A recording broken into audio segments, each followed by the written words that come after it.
A very good afternoon and welcome to this webinar on binocular vision.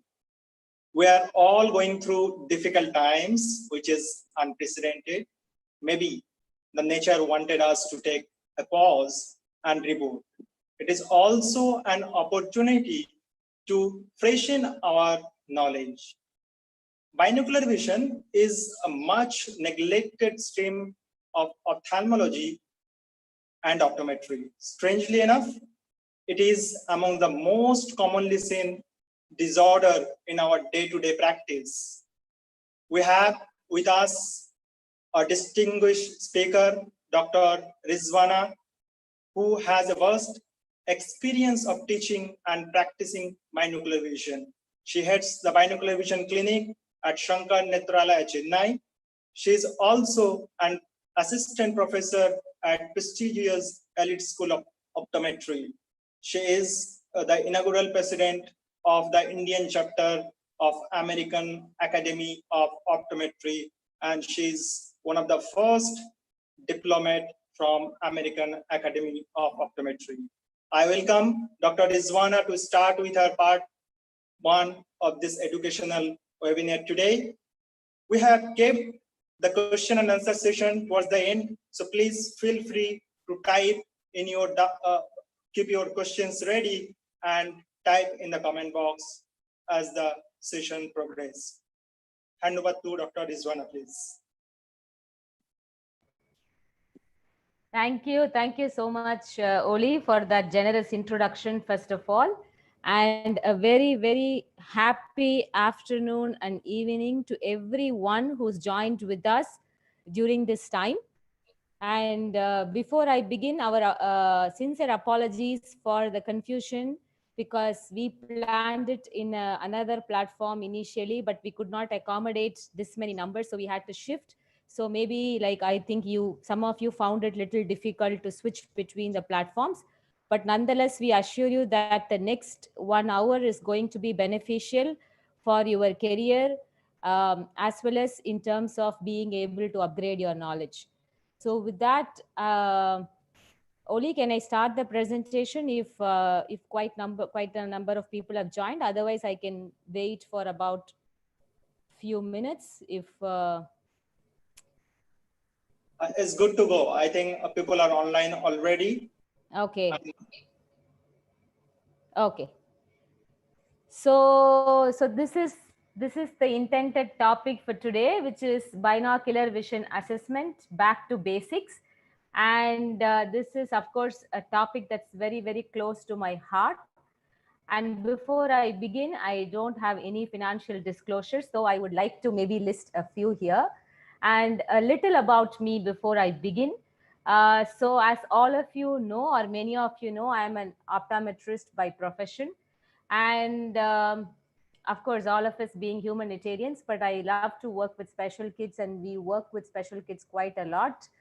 And a teacher and mother of 2 boys on purpose. So they're now trying to check my strength. Okay. So that's a little bit about me. And I would like to understand your background before we start. So I think you all have a chat box in your screen, as a place to enter your comments. So maybe I just want you to enter the appropriate number that defines you.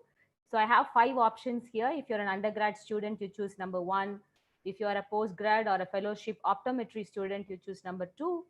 If you're a practicing optometrist, number 3. And if you're an optometrist already doing some binocular vision, go for number 4. And if you're an ophthalmologist, please, we welcome you, and you can go ahead and put number 5. So that I just try to understand the profile of my participants for today. And then I will move ahead with my presentation. So I'll give you a couple of minutes to be able to key in the option in your comment section. Okay, so somebody says, please go ahead with the presentation. Okay, so no, that's mainly for me to decide about how should I really, customize my presentation. It's only for that, nothing else. Okay, so for those of you who think time is valuable, yes, it's the same for us as well. And we are now moving ahead with our presentation. So today we are going to stick on to the components of binocular vision to begin with. So I'm going to be doing really very basics. Okay. So this is, so as we already sent in the email, the objectives of today's workshop is just to stick on to the bare minimum requirement knowledge that's required for any eye care practitioner. So what are the basic components of binocular vision that we really need to know? And actually, why do we need to know binocular vision in primary eye care? I mean, be an optometrist or ophthalmologist, do we really need to be doing some binocular vision in our primary eye care? Because if we know the why, then we will have more conviction to be able to add this in our practice. And how do we approach? Okay. So I'm going to do all this through some case scenarios towards the mid of my presentation. So the whole objective is to be able to understand the basic framework to diagnosis. Okay, so I'm going to stick on to the basics. I'm going to stick on to diagnosis for today. And if more information or knowledge is required, we will just see in the future sessions. Okay, and this is the key source of reference. So most of the optometry students and optometrists would have known this book, which is the Clinical Management of Binocular Vision, the textbook for binocular vision. So if any of you want to learn more and dive deep into the topic, please go ahead and take a look at this book. And most of my knowledge is derived through this book, and my training was done by Dr. Mitchell Scheiman. And this is one of my favorite comic that I would usually show in my presentation. So you see here, like, Mr. Cyclops, who's coming to you for an eye evaluation, like for glasses, or you have your octopus here, who's just coming to you for glasses. In any of these cases, okay, in both these scenarios, we are not really bothered about binocular vision, because, in Cyclops, you just bothered about the cyclopean eye that's sitting here. In case of octopus, you have these different eyes that are, processing vision very independently. But we are talking about human beings apparently who have our eyes placed laterally, and because of the need, in the need for in the need during the process of evolution, we had to combine information from both the eyes for various advantages. Okay, so of course we are going to deal people with two eyes, and so it's important for us to integrate the information that the two eyes are providing to the patient, and not just stop with, refraction for one eye. And that's what we're going to be doing today.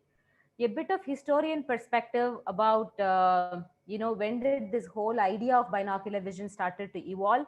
And the famous mathematician and physicist Rene Descartes, very early in 1644, has of course depicted very grossly about binocular vision. Of course, now we know that, information from two eyes first cross at the level of the chiasm, the optic chiasm. But then in this picture, if you see here, he has represented the pineal gland, where he thought that, binocular vision is processed. But this is one of the very early depictions. The message from this particular depiction is that the understanding of binocular vision as early as 1600s. Okay, so before we move ahead with binocular vision, first a little bit about what is vision. Okay, so vision is, as you see here, has too many things. It's not just about being able to see 6 by 6 or 20 by 20, but it's about many components put in place in a very hierarchical order. Okay, and also there is both parallel processing as well as sequential processing of information at the neural level. But to just put it very simply, it's not just seeing but deriving meaning from what you see. Okay, and so it involves, as you see in the first picture, uh, being able to fixate at a particular object, number one, to begin with. Number two, to be able to see things clearly through the process of monocular accommodation. And number three, to be able to integrate this information from both the eyes and then see things single and clear, and that is vergence. And number four is your oculomotor system, which is being able to track anything that you see. So now, for example, I'm just, reading out the stuff on my screen. So I'm just making a lot of eye movements. Okay, so if I'm going to speak in front of all of you in a big, auditorium or something like that, I'm going to like take a look at each one of your face. So oculomotor function is definitely required. And so all these four kind of integrate to give us the meaning of what we see. And that's what binocular vision is all about, to understand how do we evaluate each of these components and how do we understand the information that we get out of the assessment. So this is a conceptualization that I use to teach my students, because many times when we talk about a niche topic or a specialty topic like binocular vision, people kind of think, oh, it's like a specialty or a super specialty kinds. No, it is basically a part of primary eye care.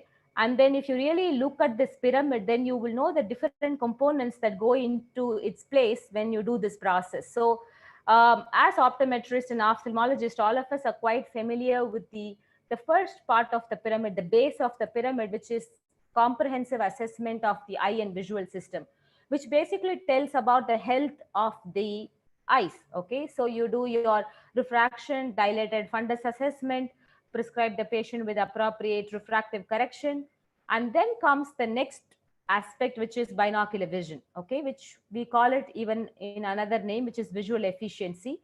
The third aspect to this whole assessment is to see if oculomotor functioning is very appropriate, because of late, we are starting to see many issues with this particular aspect, especially in children with learning and learning related vision issues, or in people with brain injury, both traumatic and acquired brain injuries. A lot of people have issues with reading eye movements and the oculomotor system, which can be tested as well as remediated. And then the last aspect of the whole pyramid is the visual perceptual assessment or visual information processing. So we are not going to go into the third and the fourth aspect today. We are going to stick to the basics, which is the binocular vision, and what do we do at the level of primary eye care. Now I want to drive your attention to one aspect here, which is refractive testing and correction. So if we are not taking care of the base of the pyramid, which is making sure that appropriate refractive correction is given, then we are not doing justice to any of the other three aspects. So that is super important, to be conscious and then to provide the best of that to the patient. So as I told you, okay, now we have a fair idea about the components of binocular vision. Do we really have to know about binocular vision or start practicing it or integrating it in our practice, even at the level of primary eye care? So I'm going to share, some of the recent evidence. This is my own work that I did a couple of years back, trying to understand the prevalence of binocular vision issues in this among school children. This was an epidemiological study. So what did we find was that we found that the prevalence is really huge. It's about 31%, okay, among children aged between 7 to 17 years. The prevalence of convergence insufficiency is about 16%, and the prevalence of accommodative infacility is about 11%. So now, what is the understanding? So some of your students, so what does this number mean to me?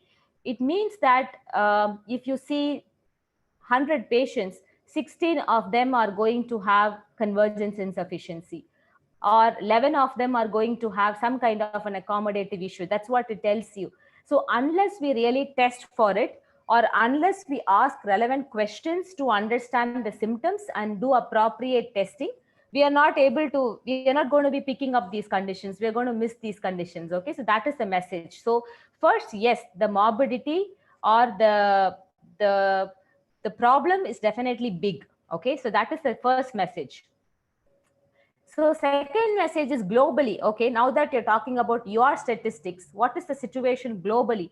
Look at the numbers coming out from other parts of the world. South Korea, 28.5%, Africa, 34%, Australia, just convergence insufficiency, 10%. So definitely the numbers are the same. The numbers are same or even more across worldwide. So it's not just, a problem refined to one part of the world.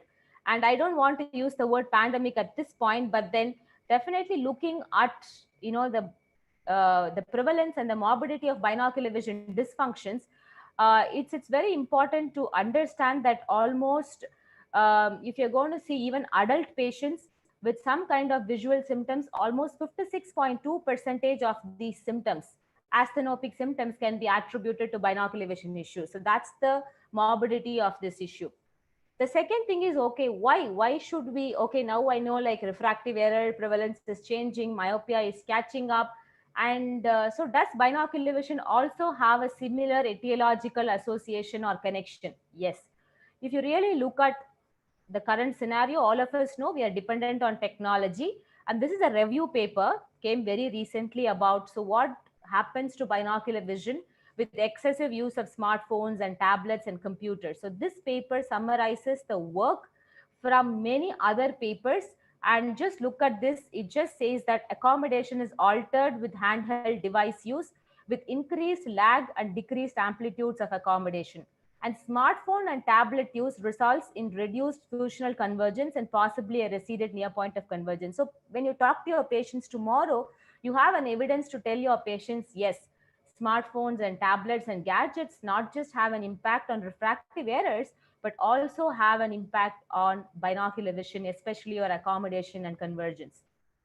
The second paper is another review paper which talks about digital eye strain, and it says that people who are using digital devices, like as many as 90% of these users experience symptoms of digital eye strain, and this is attributed to uncorrected refractive errors and accommodation and convergence problems.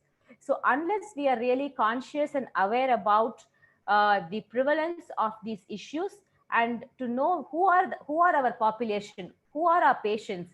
So if based on the information that I have given you so far, everybody is your patient. So even if it is your school kids, or if it's your software professional, or you and me, anybody who uses technology, we are at a higher risk of developing accommodation and convergence problems. We are definitely vulnerable. So knowing that, this is an overview of the entire battery of binocular vision, okay? The comprehensive assessment. I'm not going to talk about how we do each one of these tests, but what I'm going to do now is to first take you to the base of the pyramid, okay? So I'm not going to talk about how to do retinoscopy and how to do acceptance, but I'm going to give you some important information about how to really make sure that you give the appropriate refractive correction, okay? So as I speak, definitely questions will keep coming to your mind. So just type in the chat box, and once I finish the presentation, we'll take those relevant questions and then answer, okay? So with that, I'm just going to move ahead with the refractive error correction aspect of the binocular vision, which is the base of the pyramid, okay? So the first thing is binocular balancing. Yes, all of us as optometrists in the optometry school, we must have definitely learned this word binocular balancing. But what it really means, what are we doing through this aspect of binocular balancing? We are actually balancing the accommodation between the two eyes by matching the accommodative stimulus. Why should we do? Remember the very first example I gave you. We are not seeing cyclopean eyes, neither we are seeing multiple eyes like octopus. We are seeing people with two eyes. As long as we are going to use the two eyes like on a day-to-day basis, it's important to match the stimulus between the two eyes. If we are not matching, then you can imagine that the combination of information is also going to get affected to a certain extent, or rather the efficiency of binocular vision. So the first aspect is to balance the accommodation. So how do you do that? Very simple, very, very simple. So first is just once you finish your monocular subjective acceptance, just put plus 0.75 diopters in both the eyes. Okay, so now both eyes are open, and you put plus 0.75 diopters in both the eyes, and then check the binocular visual acuity of the patient after you do that. So whether you are dealing with a myope or you're dealing with a hyperope, doesn't matter. Just add plus 0.75 on top of whatever your monocular subjective acceptance is, and then check binocular visual acuity. Ideally, when you add a plus 0.75, visual acuity should come down by at least 3 lines. Okay, 2 to 3 lines, there should be a drop in visual acuity. If there is no drop in visual acuity, then definitely your refraction is wrong. Please go back and recheck the entire process. If the vision has dropped by 2 to 3 lines, then what you do, just occlude either eye separately and ask the patient through which eye do you see more clearer. Okay, so patient has to compare the clarity of the image with each eye and then tell you which eye sees more clearer. you add plus 0.25 to the eye that sees more clearer. Okay, so the idea is to make both eyes equally blurred. So you keep doing this. After both eyes see equally blurred, you stop this process and then defog binocularly. So remove the plus lenses in 0.25 diopter steps binocularly. So the whole process is done binocularly. Number one, the only thing which you do monocularly is to ask the patient to compare the clarity of images. So what am I doing through this process? I'm just making sure that I am not missing any latent hyperopia. I am making sure I am not overcorrecting my myopes. I'm making sure that I am not undercorrecting my hyperopes. And even, if patient has not relaxed the accommodation during your monocular subjective acceptance, by doing this process, you are ensuring that accommodation is relaxed to the maximum. Okay, so that's what you're doing through alternate occlusion. Some patients, especially children, they can't remember, by alternately occluding which eye sees which image. In that case, just put a prism, like 3 prism base up in one eye and 3 prism base down. So patient now will see 2 images and they can directly compare between the 2 images. So this is what the images will look like. And then they will have to compare the 2 images and tell you which sees more clearer. So if they say the right eye's image is more clear or the left eye's image is more clear, whichever that sees more clear, you add plus lenses to that. Once the images are equally blurred, like how you see in the right panel towards your right side, you stop and then defog binocularly. Okay, carefully listen to all these because all these has a lot of relevance to some of the cases that we are going to discuss in the next few slides. Okay, so this is the first step that you do, which is to balance accommodation in both the eyes. So this is an example.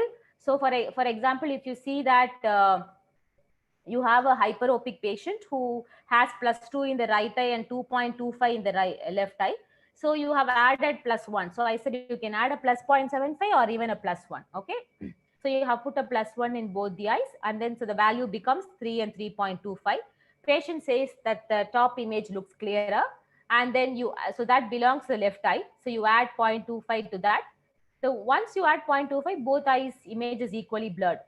Okay, so from here you can still add plus to see if it becomes more blurred, or you can stop here and then start defogging binocularly. Same thing, you can do the same for even a myopic patient. Okay, this is the first step.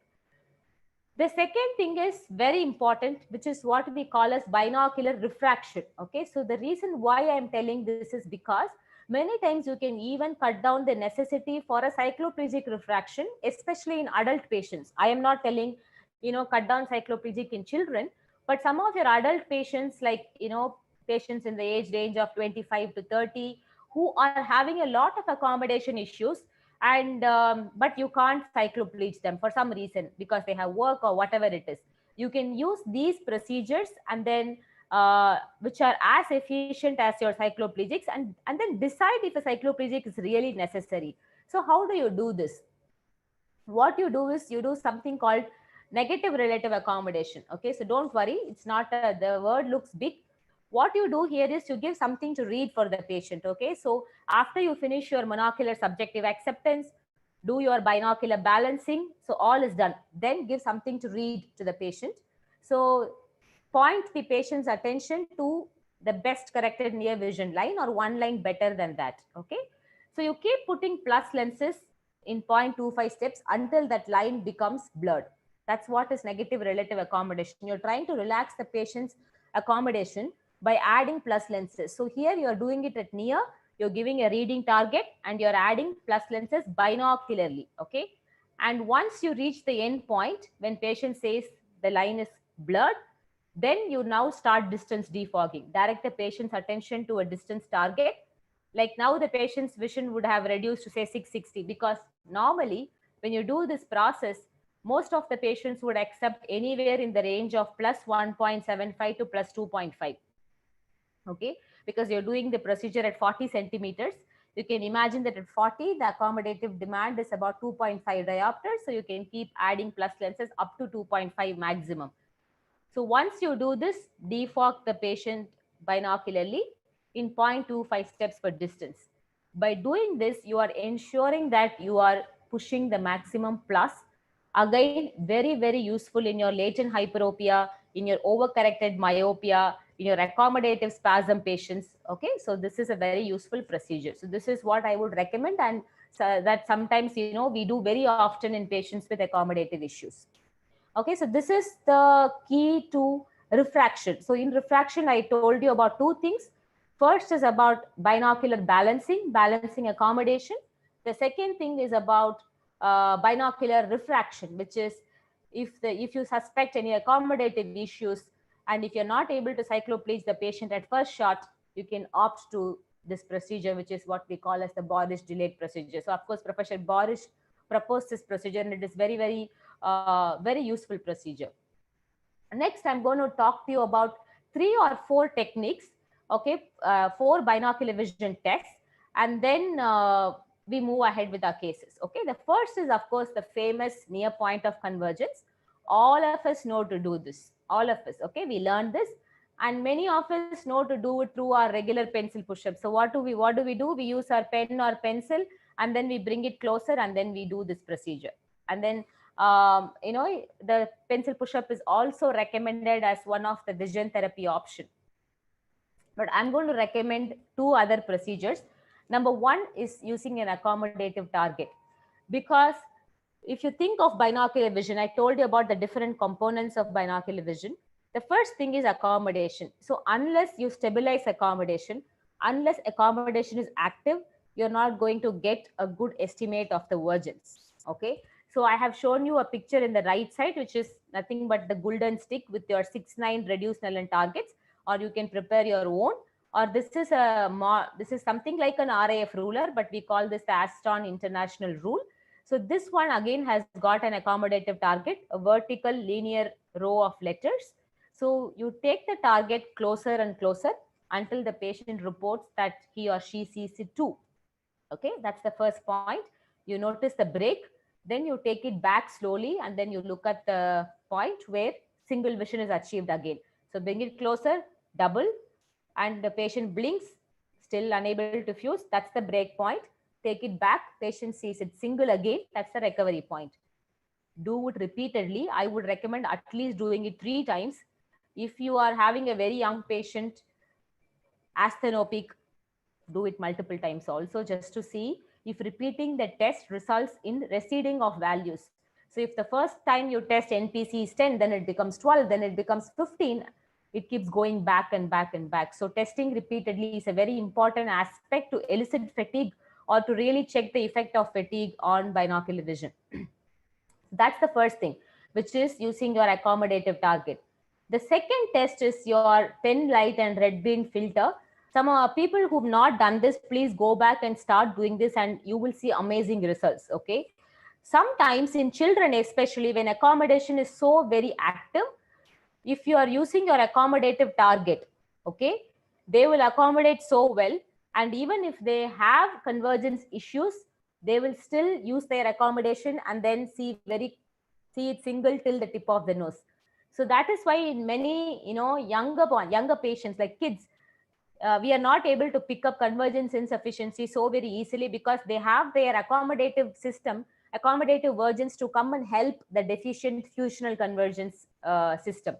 So if you use a red green filter, what you're doing is you're breaking the fusion, you're dissociating the fusion, and then you're using a pen light and then take it close up. You can use red green, or you can just use even a red filter. So here, if you see here, I have just used a red filter. The red filter is in front of the patient's eye, and then a pen light is taken closer to the patient.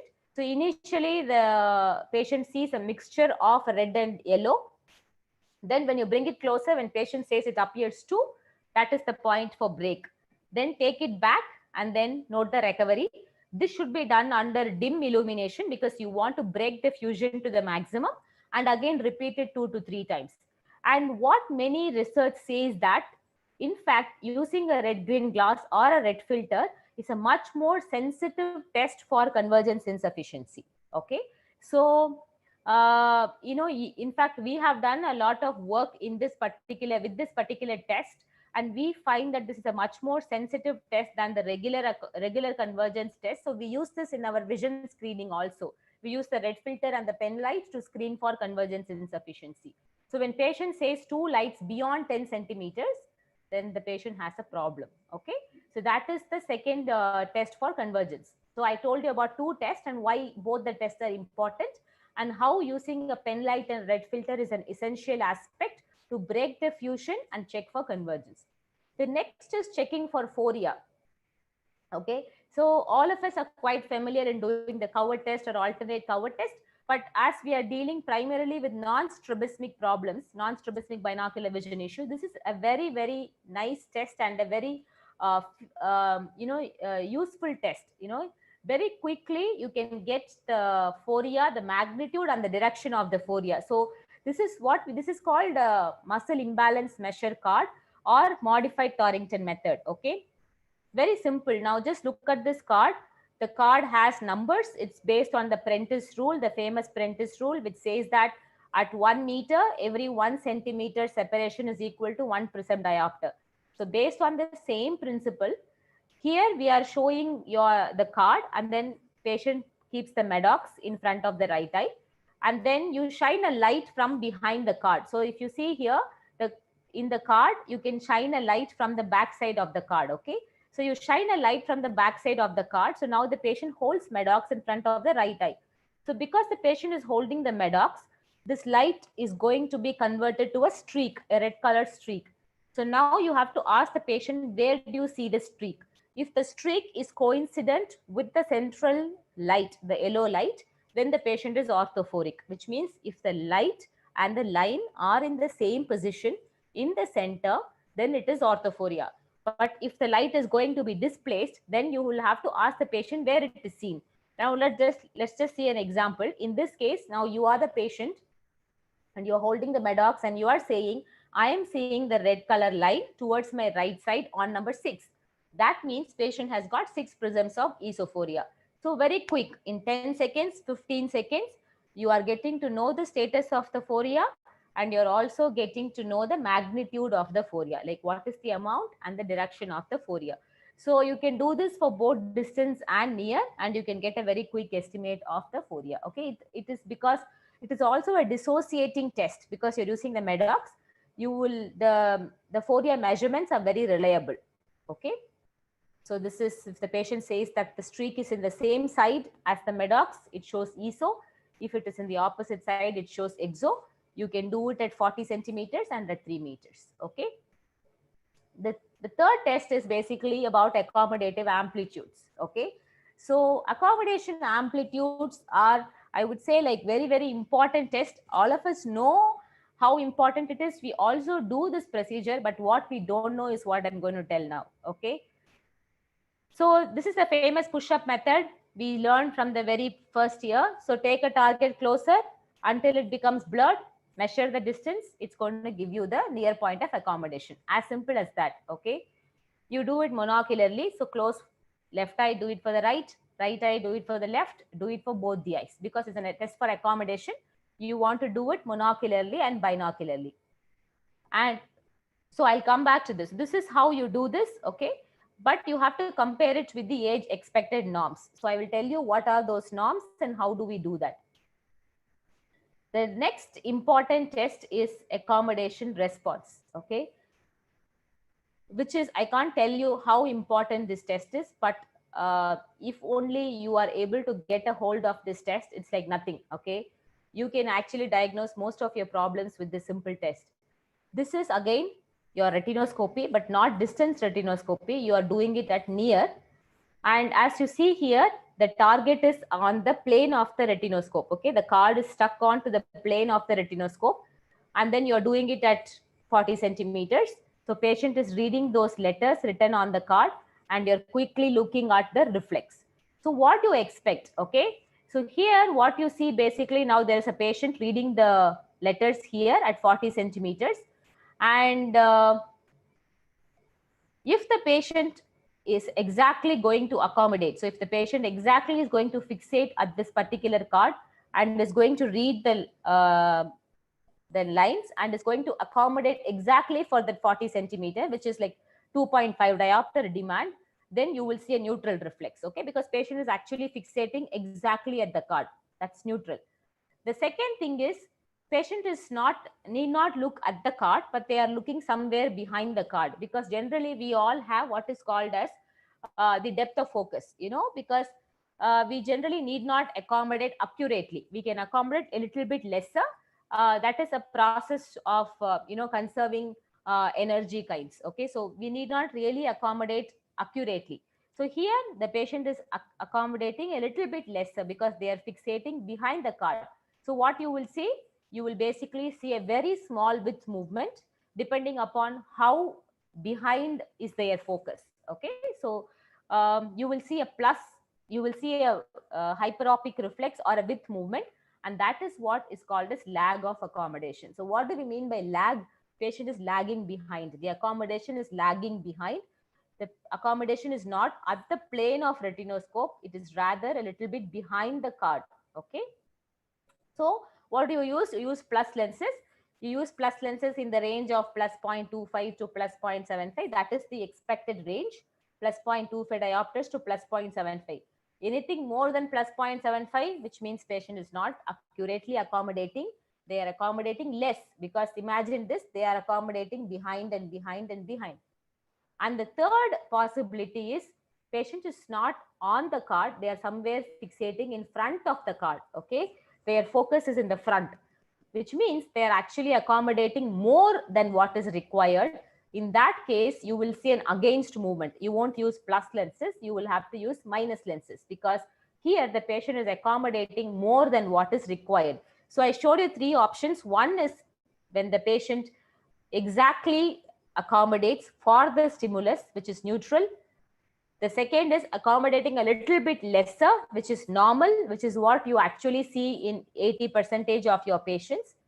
And patient accommodates more than what is required, so you will see a lead of accommodation. So these are the different things that you will see, and you can make your diagnosis, you can change your spectacle prescription, you can decide about your vision therapy, you can do too many things just by doing this particular test and understanding how the accommodation system is responding to a very simple target. The only thing is patient has to look at the target and they have to make sure that they read it clearly. Okay, they have to read it, focus on it and read it clearly. Okay, the last test for today is accommodative facility. Okay, this is again a very important test. Many of you are familiar. You see that these are what we call as the flipper lenses. You have plus lenses on one side and minus lenses on the other side. So what do we do? What are we doing with our crystalline lens in place? We are accommodating when we look close, we are disaccommodating, or relaxing when we look far. So this is the natural function of the crystalline lens. You are mimicking the function of the crystalline lens by using plus minus lenses. You put plus lenses, you are making the system to relax. You induce minus lenses, you are stimulating the accommodation. So you are just trying to stimulate and relax the accommodation by putting plus lenses and minus lenses alternately. So this is what you do. Ask the patient to hold a target at 40 centimeters and then use plus and minus lenses alternately. Again, any test for accommodation you do monocularly and binocularly. So you do this in front of the right, left and both the eyes. And what you do, you time the test for 1 minute. How many times you are able to go between the plus and the minus. So 1 plus and 1 minus is basically one cycle. Like, flipping it 2 times is basically one cycle. So within 1 minute, how many cycles the patient is able to complete is what is the outcome of this particular procedure. Very, very important for you to understand fatigue in the accommodation system. Okay. Okay, now that I spoke to you about few procedures, I discussed about near point of convergence, I discussed about phoria, measuring phoria, I discussed about near point of accommodation response using the monocular estimate method or dynamic retinoscopy, accommodative facility. Now, what is normal and what is abnormal? This is very important for us to know, because it's not just done by doing only the procedure, but to interpret the findings. Okay, so whenever you do your phoria testing, I have put a very conservative value. Generally, you can go up to 6 prisms of exo, but I have limited to 4 because based on some of the work that we did with a large set of children, okay, a population-based study, we find that anybody who has 4 prisms exo and above are more symptomatic. So I would keep a lower cutoff for exo, but any amount of esophoria is abnormal. Any amount of esophoria, so keep a watch. Second is, I said you can do NPC with accommodative target. Okay, 6-9 reduced Snellen. The normal values are 6 to 8 centimeters break, and then you take it back. They should be recovering within 8 to 11 centimeters. Okay, so within 2 to 3, so you break, and within 2 to 3 centimeters, they should recover back. With your pen light and the red filter or red green filter, 10 centimeters is normal, because it's dissociating fusion, so the values can be a little bit receded than the accommodative target, but this is the normal range. Coming to near point of accommodation, okay? In near point of accommodation, remember this formula. This is what is the formula that I would suggest to use.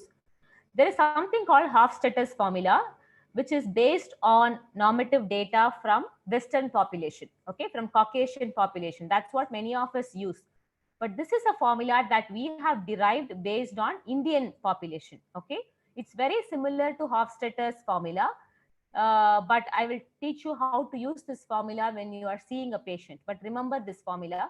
So suppose if somebody say you are seeing a child who is 10 years old, okay. Now what is expected for this particular child? What is the expected amplitude of accommodation? 16 minus 0.3 into 10. I said 10 years, okay. So 16 minus 3, and that is 13 diopters.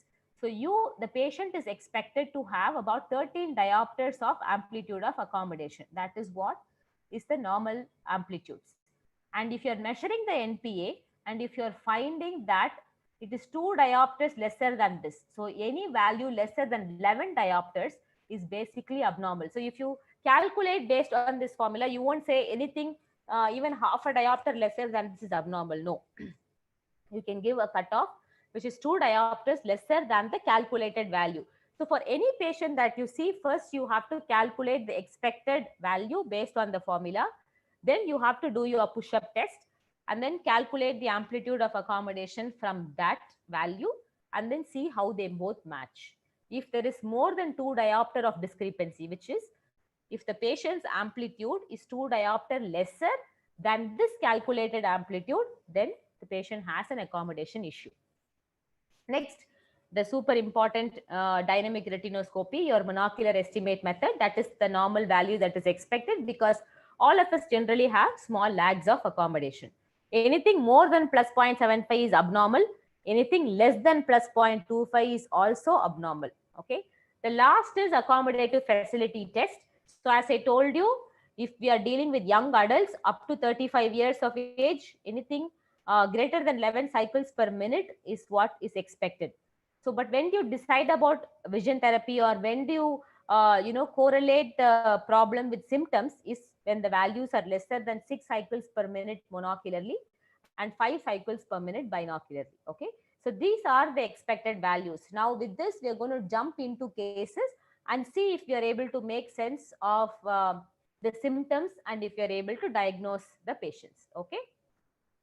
So our first case for the day, this is a 20-year-old college student, and he has never used glasses before. Okay. And then he says that he's struggling to read, and he's done some eye testing locally everywhere. They say that the visual acuity is normal.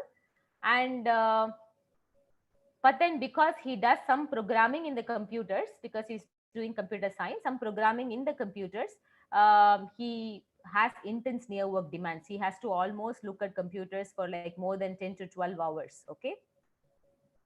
So this is what he says.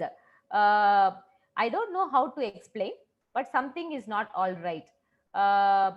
Words are not clear on the page. This is what the patient tells you, that, I have severe eye strain, and I don't know what is wrong, but something is wrong. Okay. And I go and get checked up everywhere, and they say my eyes are normal. Okay. And I'm going to show you the findings, and you are going to diagnose the patient. Okay. So now you have to buck up and then use the information that has reached you so far, and then we are going to diagnose this case. Okay. So already just get ready with your comments and everything, and we're going to now go on to some active inquisitive mode of solving this problem. Okay. Okay. Okay. So this is the first information I'm giving you. So you do your retinoscopy, you find plus 0.7 for diopters. Okay. Patient's unaided visual acuity is 20/20 and no complaints regarding vision as such. Okay. So this is what you're seeing in retinoscopy. Your cover test values are here. Your NPA values are here. Your that is near point of accommodation, and your near point of convergence values are here. Okay. So take a minute to just look at this, and then I'm going to ask you some questions now. Okay.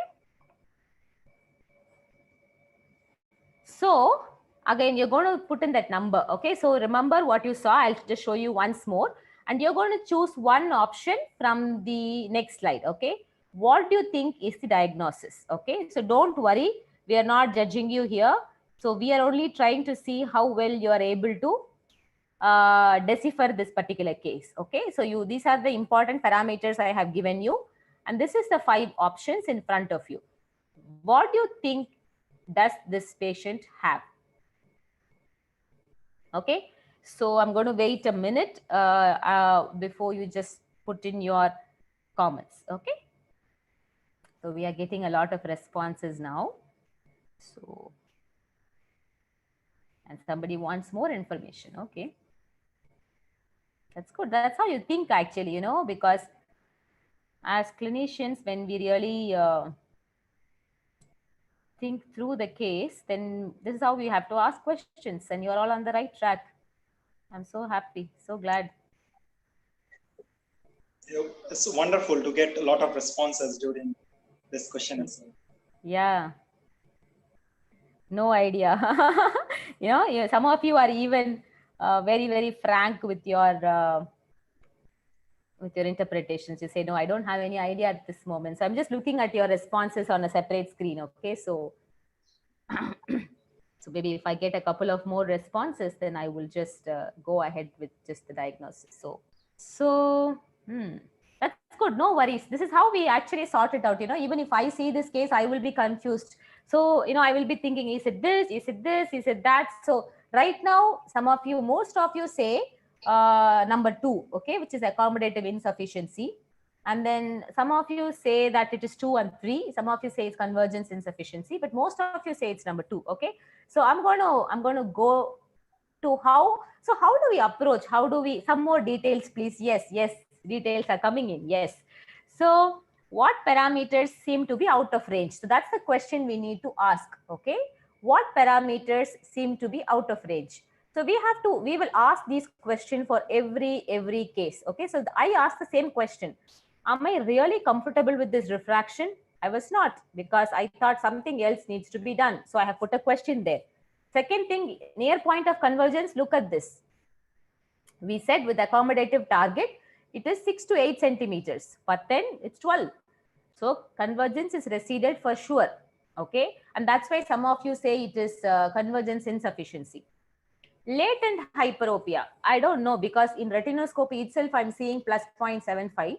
Then of course there's some hyperopia. How much more is latent, we have to see. Accommodative infacility, again, we don't have the data with us because I've not given you the flippers. Okay, some of you asked what is the amount of flippers to use. It's plus minus 2 diopters. That's the standard flippers that we use. So whatever normative value I showed is for plus minus 2. Okay, so at this moment we are really not clear, but what we are clear is this. Okay, that refraction question is there. NPC, yes, receded for sure. NPA, okay, look at this. I said that the patient is 20-year-old, okay, but the NPA is 25 centimeters, okay. So what do we have to do is basically go and look at the expected amplitude of accommodation for this patient. 4 years, very much within the physiological limits. So when I say 25 centimeters, the amplitude is 4 diopters. It's just 4 diopters, okay. So what is expected for the age? So I gave you a formula, 16 minus 0.3 into age. So you can use that. Some of you asked, give me the Hofstadter's formula, because that's what is given in the textbook. Yes, this is the Hofstadter's formula. The Hofstadter's formula is very similar to that same, which is 15 minus 0.25 into age, because always use the minimum expected formula, because the average is 18.5 minus 0.3, but use the minimum expected to diagnose. Okay, we can discuss why we should use minimum, but use the minimum expected. So if you use 15 minus 0.25 into 20, this is what you will get. Okay, I think so, which means patient has very, very less amplitude of accommodation. Patient has only 4 diopters, whereas the minimum expected is 10 diopters. So I said, if the amplitudes are 2 diopters lesser than the calculated value, you make the diagnosis of accommodation, some accommodation issue. We don't know. Some accommodation issue is there. So patient has less accommodation. Now, what do? Some of you said, give me more, give me more. So I am going to ask you, I want you to choose one of these tests. Okay, choose one test. Okay, which one will you choose? Because you have very less time, patient is in front of you, you have to make a decision. Of course, ophthalmologist, as ophthalmologist, you have the luxury of getting even the cycloplegic done. But assume that if you want to do that, yes, go ahead and mark that answer. So just again, same way what you did so far, just choose one number from here. So we did see that the patient has abnormal accommodation. Okay, now you can choose to do additional procedure. So what additional procedure would you choose? Would you choose one of these, or what do you want to do? Okay, so again, I'll give you 1 minute. I'm so happy to see the kind of response that's coming in. Like, you're all very, very actively participating. So, okay, so you guys are saying that you want to, okay, lot of everybody, I think, became a fan of MEM retinoscopy, I think, because I think I emphasized it too much. So, okay, someone says, number 2, bordage delayed is what I want to do. I'm really glad everybody is equally participating. Okay, wonderful, wonderful. Somebody wants to say, I want to choose 2 tests and I will choose 2 and 3. Okay, of course, you are the clinician and you can choose anything that you want to do. Okay, I'll just wait for 10 more seconds, okay, because some of you are thinking through, okay, what should I really do for this particular procedure? Okay, so good. So, yes, Oli, do you have something to say? Yes, it's surprising to see as none of them are choosing cycloplegic refraction. I think there is one person, yeah, 1 or 2 maybe. A couple of them have, yeah, couple of, yeah, but nobody. Hey, please don't get deceived by the way I'm speaking, okay? I am not telling that don't do cyclo. I am only telling you choose one from here, okay? I'm not demotivating against any option. Okay, good. Okay, so how do we approach the case from this point? Okay, now just in the comments say yes if you're able to follow up this case until now. Okay, all of you just type yes if you're able to follow up this case until now. Okay, just type yes. Because virtually connecting and virtually discussing about a case and trying to make sense to everybody, it's a little bit difficult, but then I think we are doing a really great job, and I'm so very happy with the kind of interaction that's going on at this point. So only for this question I got more than 900 response. 900 responses. Okay, that is awesome. Because this is what binocular vision is all about. See, many of us think that, it's super specialty. It's very difficult to understand. Nothing. I will talk about it towards the end. Every one of us can really do binocular vision. So, okay, most of you saying yes, yes, yes, yes. Okay, good. Okay, so I am going to give you a very conceptual framework at this point. This is what, okay, fantastic. So happy, so happy. Thanks, everybody. Okay, thank you. So this is what I use. Okay, this is how I think. So this is something that I kind of struggled very early. Okay, now there is so much of information in front of me. How do I make sense of it? But this is how I started to think, and then of course Dr. Mitchell Scheinman helped me a lot with this process. And just think in this ladder approach. Okay, first get the symptoms right. In this case, no confusion. Patient is symptomatic, genuinely symptomatic. Okay, so yes. Second, get the refraction right. Very doubtful, because I told you, I put a big question mark. Retinoscopy is plus 0.75, but there is no information about diachrome. There is no information about, does the patient prefer to use the glasses? And there is no information about your dynamic retinoscopy or any of that sort. So I kind of put doubtful there. Okay. And then the next thing is, okay, the basic assessment. Foria is normal, NPC is receded, but NPA is definitely abnormal. And then some of you wanted MEM value. So I did the MEM value for this person, and it came up to plus 1.5 diopters. Okay, it's plus 1.5. I told you that the normal values are anywhere only up to plus 0.75. So this patient is showing a large lag. So remember that image I showed you? You are doing your retinoscope here, but patient is fixating somewhere very back. Okay, patient's accommodation is really very low. So you go ahead and then do your Borish delay, because you want to, because monocular acceptance, patient is not accepting any plus. Young patient, of course, prefers to read only with plano, but he has near points of accommodation very poor, which means we have to give plus. So we have to push plus. There is no other way. We have to push plus. But monocularly, through your regular subjective acceptance, you're not able to push plus. So we have to go back to the very first test that we described, which is the Borish delayed testing. So binocularly, you did the NRA, binocularly you defog, and I was able to push plus 0.75 in both the eyes. Okay, so plus 0.75, plus 0.75. And then did MEM on top, the accommodation response normalized. Did NPA on top of this plus 0.75, NPA improved really lot, did not become normal, but did improve. So yes, confirmatory procedure, because in tertiary eye care centers, when we are working with the ophthalmologist, yes, it becomes easy for us to get the cyclorefraction. If it is possible for you to get the cyclo, please do get the cyclo and document it. But otherwise, you can just manage these cases with your Borish delayed testing and with your MEM retinoscopy. That's the message that I want to drive to you at this point. Okay. So this is the framework that you think. So get the refraction right. Get the refraction right. So here we have been able to push a little bit plus. Okay. So take home message is that some of you said that this is a convergence insufficiency case. Yes, NPC is receded. But why NPC is receded? Because NPA is abnormal. If somebody's accommodation is abnormal, imagine this. Monocularly, I am not seeing anything clearly. Binocularly also, I will not see it clearly. So my binocular vision, my vergence is dependent on my accommodation. Okay. So if NPA, if your accommodation is not all right, your vergence is also going to get affected.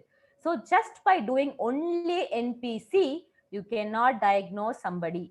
So if you just do NPC in this case, and if you diagnose convergence insufficiency, and if you're going to treat this convergence insufficiency, you are rocking the boat in the wrong side. This is not convergence insufficiency. This is accommodation insufficiency. Okay. This is insufficiency of accommodation where NPC is receded because of a problem with NPA. So how do we manage this patient? Of course, the first step is to prescribe this correction, is to give this full plus.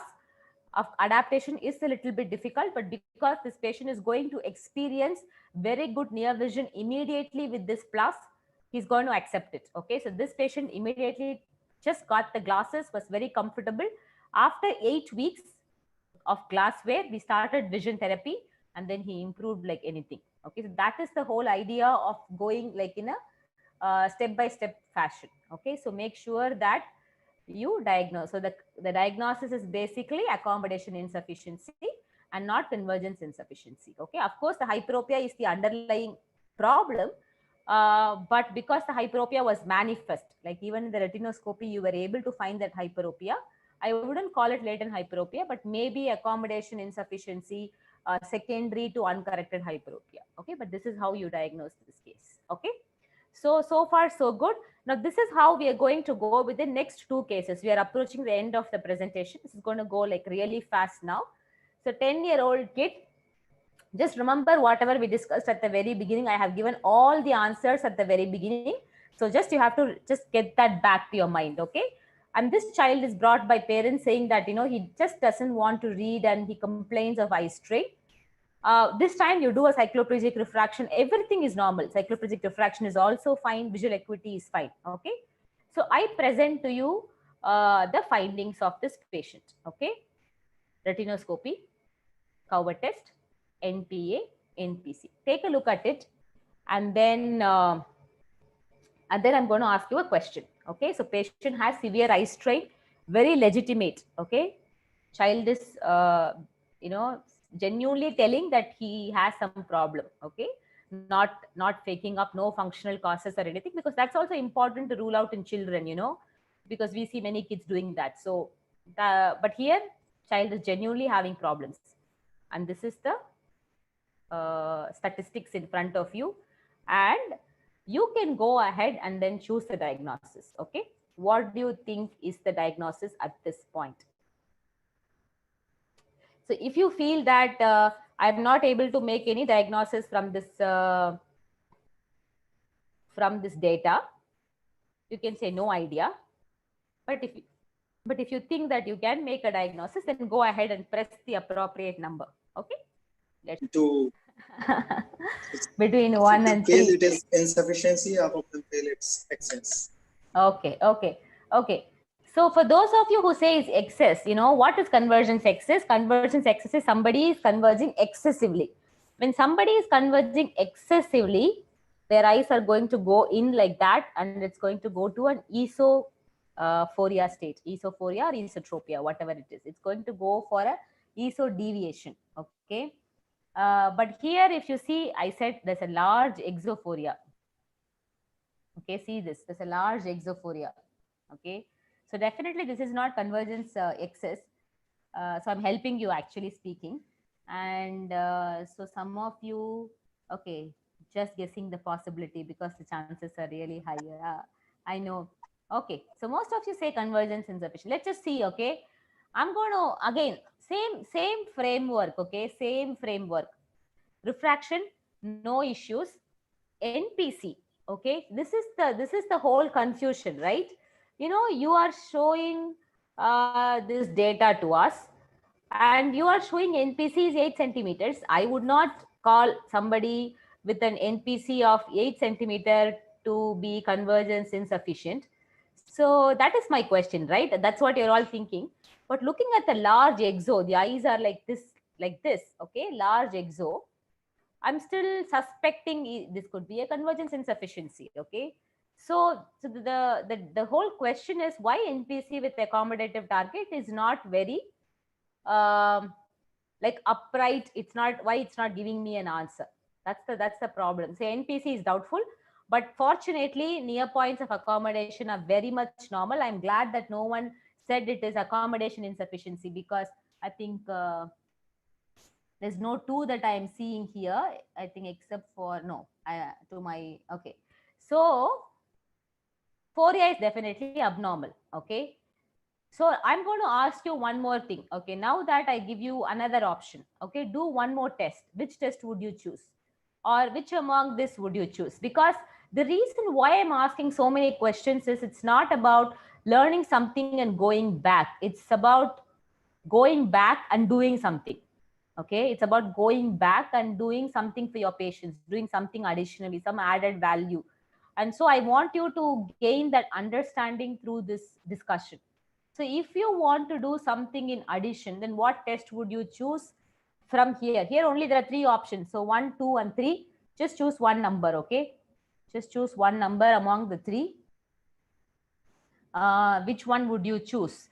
Because in such a doubtful situation, when there is only exophoria, which is positive, what other test can maybe help you to diagnose this case? Okay, that's the question. So you can choose one of these options, and I'll just see if. Thank you so much, doctor. Somebody says very nice interaction, and I'm very grateful for that comment, because it motivates when we are taking that effort. So the comments as such is loading a little bit slower, but I'm happy that I think because we have lots of people on board, that is one reason why we had to shift the entire connection, because we scheduled with another platform, and that platform could accommodate only 300. And then we had to shift it immediately to this platform, and that resulted in a lot of confusion. So as we kind of keep apologizing for that, we are very glad that many of you were able to join on this particular platform. So we can see there is more voting coming in favor of one, which is NPC with Penlight and RGB. Penlight and Red Grid. Okay. Okay. So I think we are kind of achieving the purpose of today's presentation, because we wanted to give you some new information, something which is of scientific, which has scientific basis and value, which can also add value to your practice. And I think it's really, I think, reaching that that success. Okay.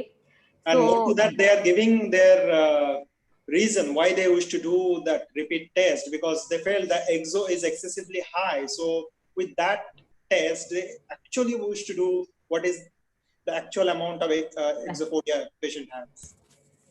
Very, I mean, it's a superb thinking, I should say. That's how, as clinicians, we should really think. So here is your answer. With Penlight and red green filter, the values were more than 30 centimeter. Just remember what I told you at the very beginning. Any child, especially younger ones, they have fantastic accommodation. They have very good accommodation. So if you use your accommodative target, like, even on your pen tip for that matter, they're going to use accommodative versions, and they're going to like nicely converge even till the tip of the nose. But if you dissociate the convergence, and if you're not giving any scope for their accommodation to act, and that's what we are doing with our Penlight and red green filter.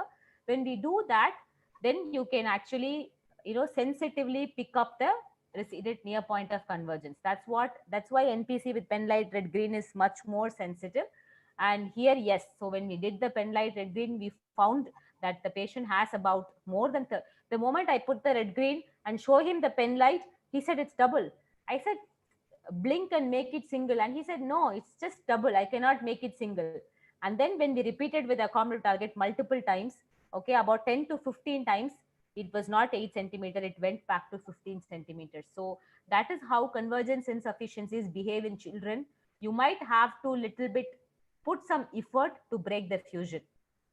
So of course, we are dealing with convergence insufficiency in this case, because this is a patient whose accommodative amplitudes are normal, but convergence amplitudes are really poor. Okay, so I'm only giving you the minimum test that's required, and I'm not telling you like do all the binocular vision test. But the truth is, if you really know what to do, just with 2 tests and 3 tests, in 5 minutes you can diagnose a patient. Okay, so this is just easy. Okay, so I thought I'll bring Obama here at this point. And so the last one for the day, I mean, this is really getting very excited, because you're all understanding the concepts very well. 32-year-old software professional has intermittent blurring associated with computer use. Even from this one word, you can actually diagnose the case, but I'm not going to give you any other clue.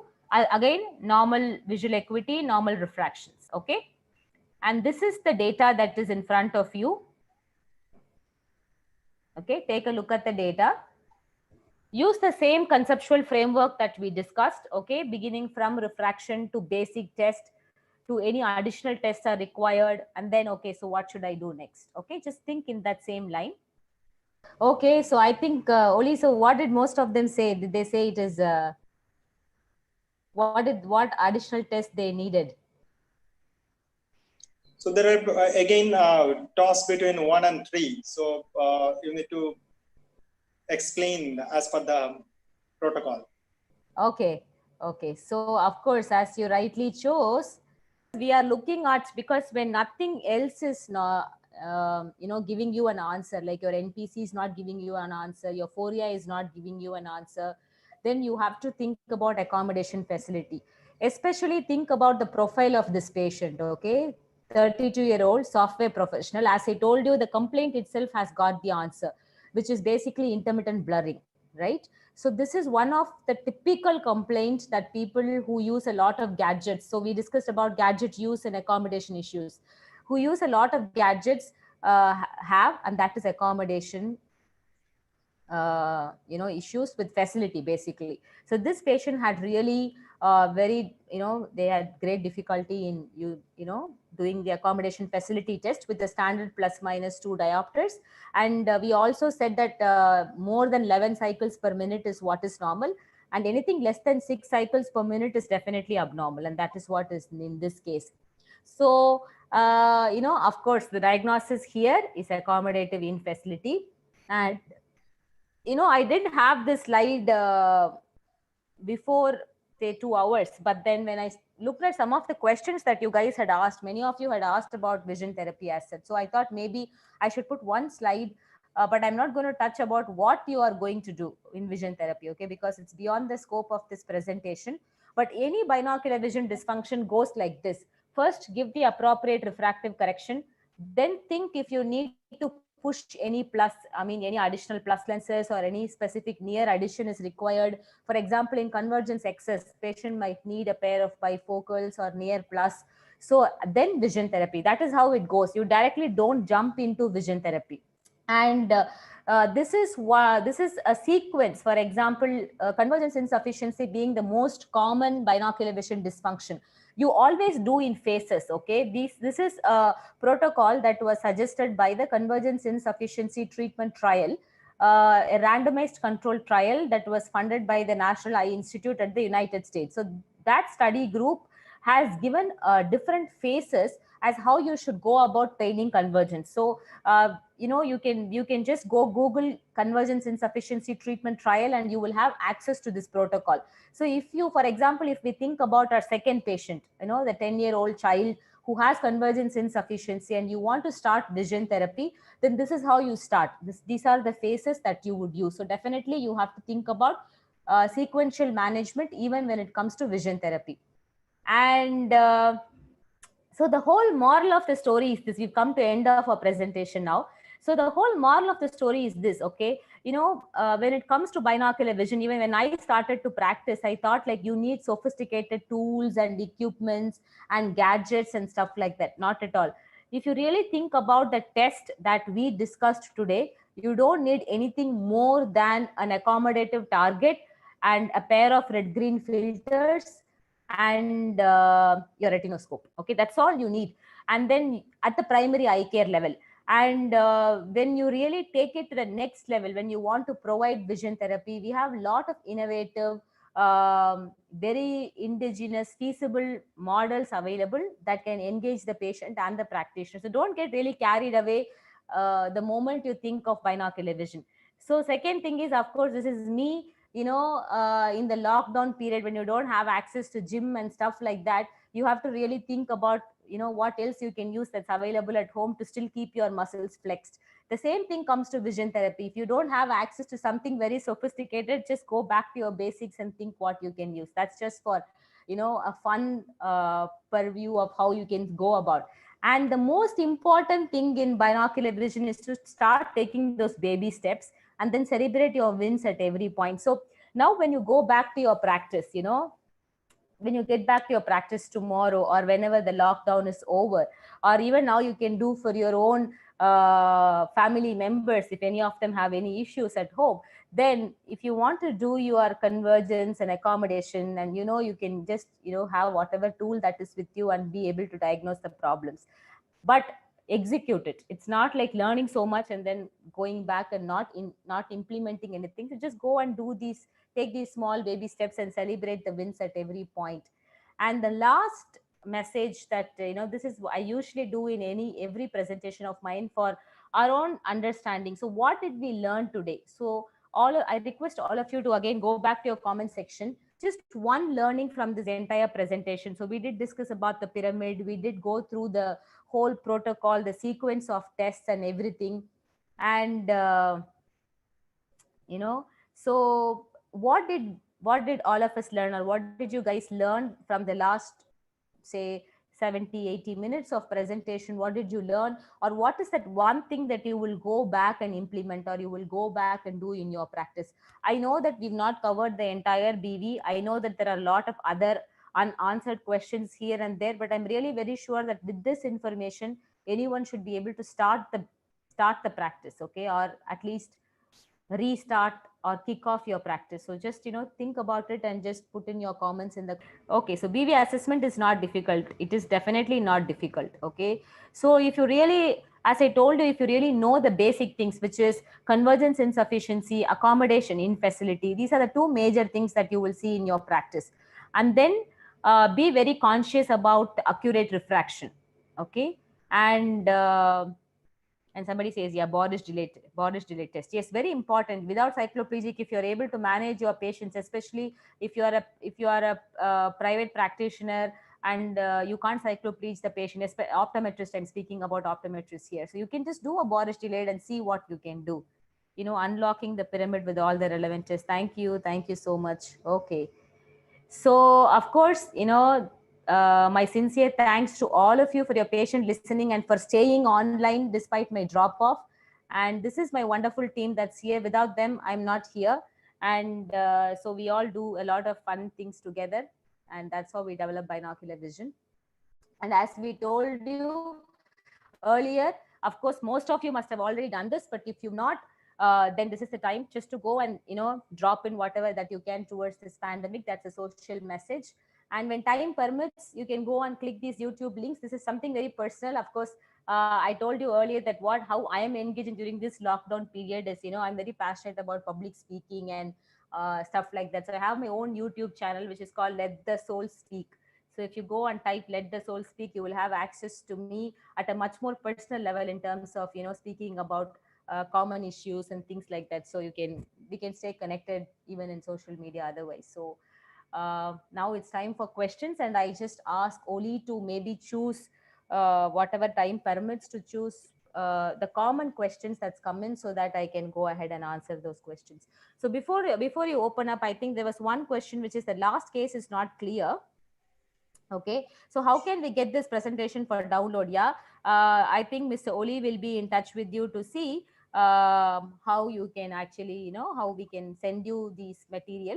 And so some of you asked the 32-year-old, you didn't understand that case. So of course, the call also dropped out. So the 32-year-old person was a software professional, of course. And so he had a lot of blurring of vision. But so this is the case. So he had blurring of vision, but you see that convergence is normal, accommodation amplitudes are normal. So in such case, you should think about doing a facility, accommodation facility. So accommodative in facility is again very common. Even in the earlier cases, the case number 1 and case number 2, where we discussed about convergence insufficiency and accommodative insufficiency, those patients will also have additional accommodative in facilities. Okay, so it's not that accommodative in facility is a standalone condition. It can come along with other conditions also, but in this particular patient, everything is normal. So you cannot say that his symptoms are not legitimate. He typically says that I get blurring of vision towards the end of the day. So you do your flippers, your standard flippers, and then you will be able to diagnose this patient. So when you do the facility testing, this is what the patient had. The patient had very low facility, and that's how we diagnosed this patient to have accommodation in facility. So there are many questions from the participants, which are almost similar and quite common in nature. So most commonest question was, what are the major differences between Borish delayed and modified Borish delayed? Okay, so that's a little tricky question to answer, but Borish delayed is, of course, is something that's very standard. It's there for, I think, now for 50-60 years, what Professor Borish suggested, and that's what we explained today. The modified Borish delayed is something that is used in patients with accommodative spasms. Okay, so if you see a patient with accommodative spasm, what you do is you can do a modified form of this Borish delayed, where you do the NRA, and then afterwards you put some additional plus lenses and give adaptation with the plus lenses in the waiting room. Okay, so patient is coming to you and you see some spasms. Okay, so you put some extra plus lenses and make the patient like the entire procedure is very well explained by Dr. Prem Nandini Sadgunam in one of her recent papers, and she is the one who proposed the modified boristolate. So if you read the step-by-step instructions in that paper, you will know what are the additional steps. It's very similar to what explained today, but there are few additional steps to the entire process. One additional step is to adapt the patient to plus lens and make them read for almost like 30 minutes to an hour in the waiting room, because the patient is wearing those plus lenses and reading for longer time. Because of the accommodative adaptation, the relaxation takes place, and then the spasm kinds of, it goes off, and that is what is modified boristolate. So Coming to the next question, how is accommodation and convergence affected by smart gadgets, and is it impacting across all ages? Of course. I mean, if there is one thing that has impacted every age, then that is smartphone and gadgets. That's what I started my presentation with, this particular thing, which is, so if you look at this review paper, you can go, this is a free access paper, you can go and review this paper. And so in this paper, across all ages, accommodation is altered with handheld device. Especially there is a decreased amplitude of accommodation and increased lag and reduced convergence, okay, smartphone and tablet use. And see, in this also it's required, I mean, it just says that across ages. Second thing is, if you look at digital eye strain, this particular paper, it talks about even the pre-presbyopic age group for that matter.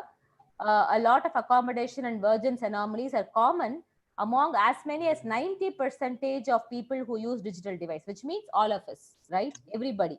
Okay. And especially if you are somebody who has to work with computers full day, and if you are a contact lens wearer, you need to be even more cautious about the whole thing. And so this paper also gives you, like, what is the recommended protocol, and it tells you that management of accommodation anomalies is the key in digital eye strain. So it's something that has affected across all ages. Thank you. Coming for the next one, when you perform NPC repeatedly and get receding values, which value is to be considered as final? Okay, so that's a great question actually. So when you're doing the testing and it is receding with repeated testing, you will have to first qualitatively make a note of it, like it is receding with repeated testing. And then the second thing is, you can write down the value that you started with and the value that you ended with. So how we write is recedes from 8 centimeters to 18 centimeter, recedes from 10 to 20. So we write the value that they started with and they ended with. So that's how you write it. But if you do it 3 times, just 3 to 4 times, you take an average and you write that value. Great. The commonest one is there is a request to make them understand again about pen light with green glasses, and why it is difference from a normal NPC testing. Okay. So if you see here, accommodative target is something that has all aspects of vergence intact. I mean, vergence has different components. You have accommodative convergence, you have your fusional convergence, and of course you have your proximal vergence. Okay, so proximal vergence is the same in both the tests because you're bringing the target closer. I'm not talking about the tonic vergence part of it. So vergence has got different aspects. The two aspects that we are talking about is accommodation and fusional. Okay, now imagine somebody looking at a target like this. Okay, 6'9", he's going to accommodate and he's going to converge. So both the components of vergence are in place, and so convergence values will be much better. But if you're eliminating the accommodation aspect and then put a red grain filter like this, then you will only get the vergence, the fusional vergence component. Okay, so you are dissociating the vergence, you are removing the accommodative help, and that is why values with pen light and red green are more receded than values with accommodative target.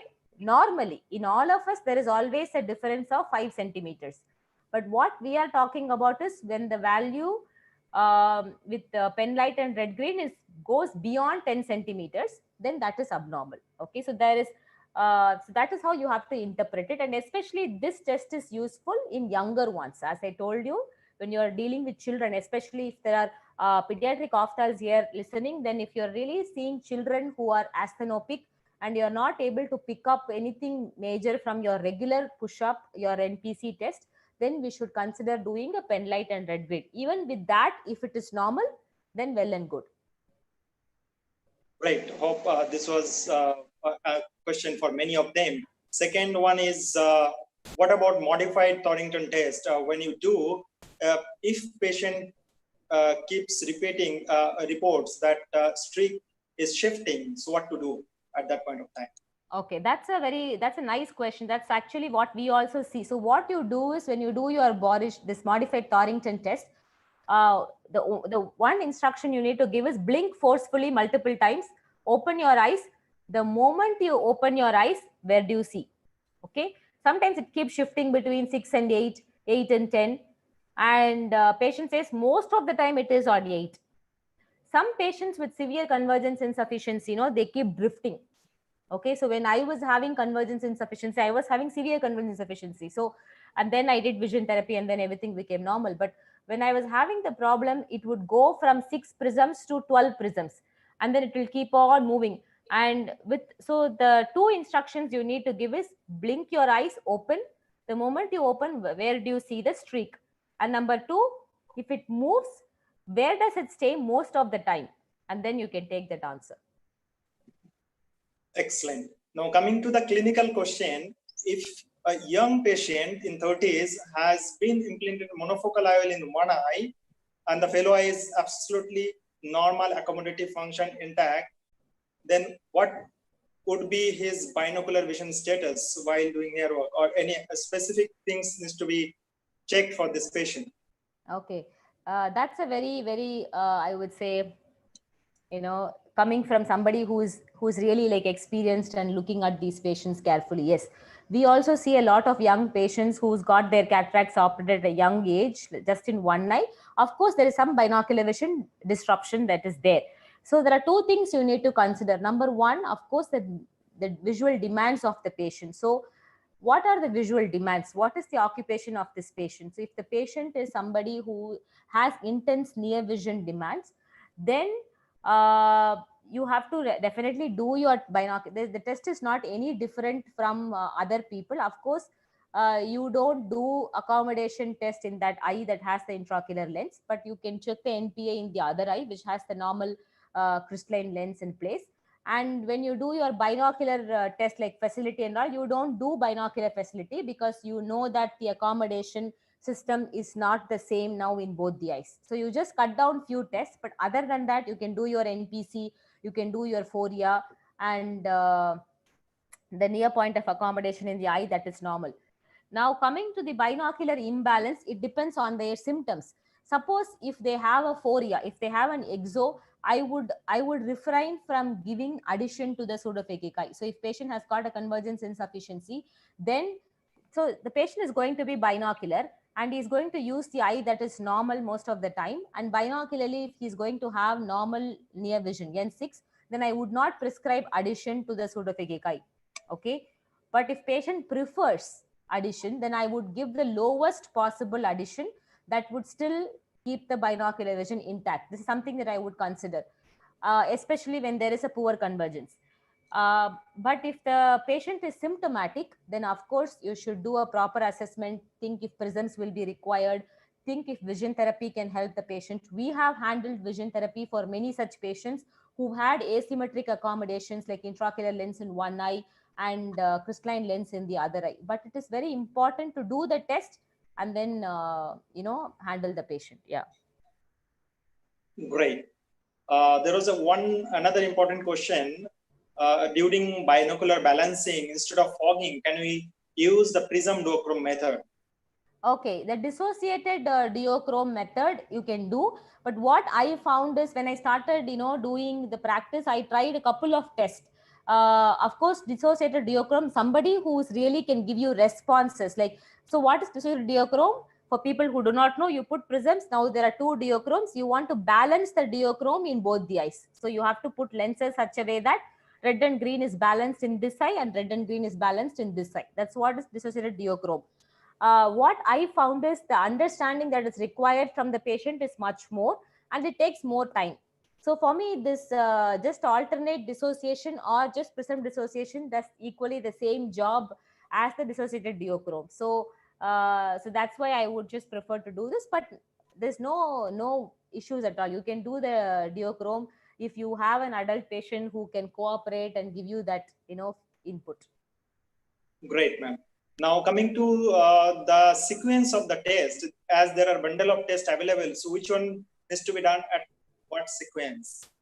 Okay, so that's what I told you at the very beginning, right? So I showed you the whole battery of tests. So if you come to our clinic or if you just see a PV person, this is all the tests that we do. There are about 12-13 tests, but today I just told you 4 tests. The 4 tests are the minimum test that you will have to do. Okay, and the order of the procedure is generally you do your accommodation test first, and then before you dissociate. That's the concept. Like you do your test for accommodation, and then when you start your Vergence testing, you dissociate the system, right? Then you don't want to go back. So do any test where Vergence is not dissociated, and then you do your FORIA or NPC. But other than that, there is no particular, like if you want to do any prism based test where you're increasing the demands and things like that, you do it towards the end. Probably we're running out of time already. You have explained quite far. Couple of more questions, probably 2 or 3. As coming away from this analog model of testing, what are the other options available to do this binocular vision assessment? You're talking about some indigenous or different program. So there are people who wanting to know what are the options available for them. Right. That's something I wanted to actually emphasize right before my call dropped off. Okay. This is the best time, actually I was discussing with my team that can we do tele optometry or tele binocular vision model, because you have softwares now, indigenous softwares. You have Binox, the one that, sent you all the messages and coordinated this program for us. It can actually help you to test these same parameters that we discussed now, your FORIA status, your functional Vergence parameters. You can test all this remotely. The patient need not be even in front of you.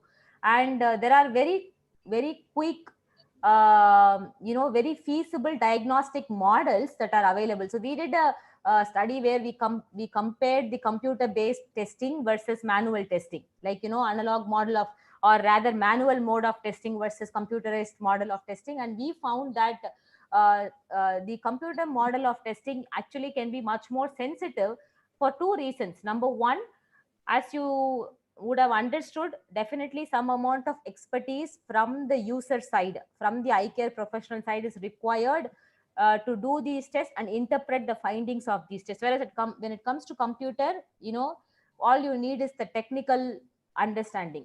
And number two, the patient can see their performance live. Like, when the patient does this testing, they can see where they stand. They can see whether they have done it normally or they have failed the particular test. And then when they do therapy on these platforms, they will be able to monitor their improvements also very easily. So if you are thinking of starting your BV practice, or if you are thinking of integrating BV into your primary care practices, you should definitely think of having one of these computer-based models.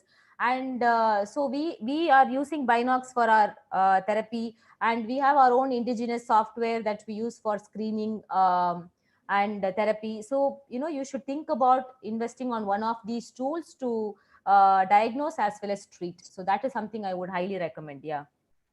Thank you, ma'am. Now, towards the closing questions specific to the cases. For the first case now, would glasses will only suffice for the management plan, or you wish to add a vision training program like heart chart or convergence exercises? That's a brilliant question. So as I told you, what we did is we gave glasses to that patient for 8 weeks.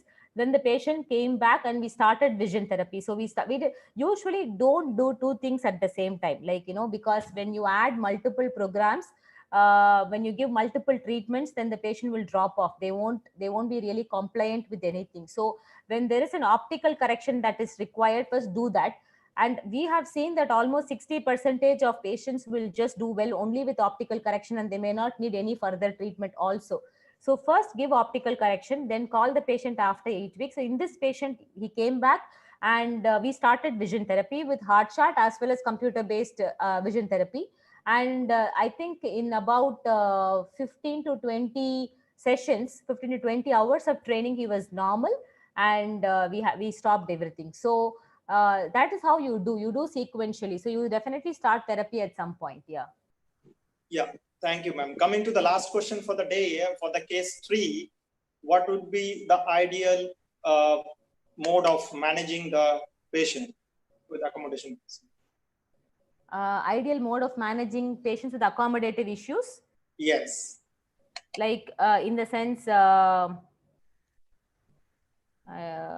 the treatment management protocol for the patient. Okay, management protocol. So I can maybe give you an example from this in-facility patient. So this patient is, number one is visual hygiene. So you have to talk to him about the 20-20-20 rule, using your cutting down gadget time as much as possible. But if somebody is dependent on it for a living, then you have to talk to them about visual hygiene, making those appropriate measures. And some recent papers say that using the blue light filter mode on, like the night mode on, in your laptop or even in your mobile phone for that matter, actually helps cut down some amount of digital eye strain. So incorporating all those into your practice, that's the first part. Second part is vision therapy. So we gave a hard chart and accommodative flippers to this patient. And so in this case, the treatment is like, you don't tell the patient, do it for 8 weeks and stop the treatment. No, I always have a flippers right next to my cabin. And believe me, every day I do 5 minutes of facility training. Okay. So likewise, incorporating vision therapy, or just, nobody asks, do I have to go to gym and work out regularly? No, of course you have to work out if you have to keep yourself fit. Same thing applies to the eyes. So when it comes to the gadget use and digital eye strain, it's important to, relieve this tension and stress very frequently. So do your flippers at least 5 minutes every day. So he became normal, but we recommended that he does it at least 5 minutes every day on a regular basis, and then he just keeps doing it. And so that is how you should handle these patients. Yeah, if it is very severe, then you start with in-office vision therapy. Minimum 5 hours of training is required. Like, you make them come to your practice 45 minutes every day for at least 5 days, and then you start your training afterwards. So these are different models that you can adopt depending upon what works for you. And what is the schedule protocol for the booster session, if at all they need? For the schedule for the booster session, whether they wish to give repetition of the therapy at what interval? Right. So we use computer-based vision therapy again for these. Okay, so models like Binox or the Tri or whatever. What we do is we set the program such that they just do all first to, when we begin with, it is almost every other day. Okay, so we say every other day, they do at least 5 days. Then we change it to alternate days. Okay. Then we say at least 2 sessions every week. So they do at least 2 sessions every week to make sure that the improved the signs are sustainable. Okay, that's how it works. Excellent. So thank you, ma'am, for your wonderful insight on the assessment as well as the management protocol of different classical cases that we see day-to-day activity. Now, I would like to request participant, if they are willing to have another session on this, what could be their ideal topic, though we have something planned in our mind. So you can suggest in the comment box about on what topic we should talk about. And sincere apology in between, the interruption happened due to technical glitch, but we are very happy to connect again and give you the complete insight on management of binocular vision disorders as well as the diagnostic protocol. Thank you. Stay safe. Please donate as much as possible to PM Cares Fund, and keep posting your comments so that we can take forward for a next session.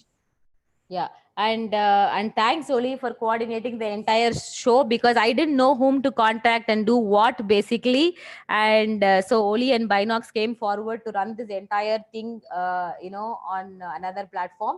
and many of you have many other technical questions. So definitely we'll try to sort, see how we can address these questions, either, through an email or whatsoever. We have 3,871 comments, and I don't know how we are going to address this, but we will see. But thanks to everyone for staying tuned and attending a session on binocular vision. And stay safe and stay home, and hope to catch up sometime soon with some other topic or a continuation of the same topic. Thank you all. Thank you. Good day. Good day.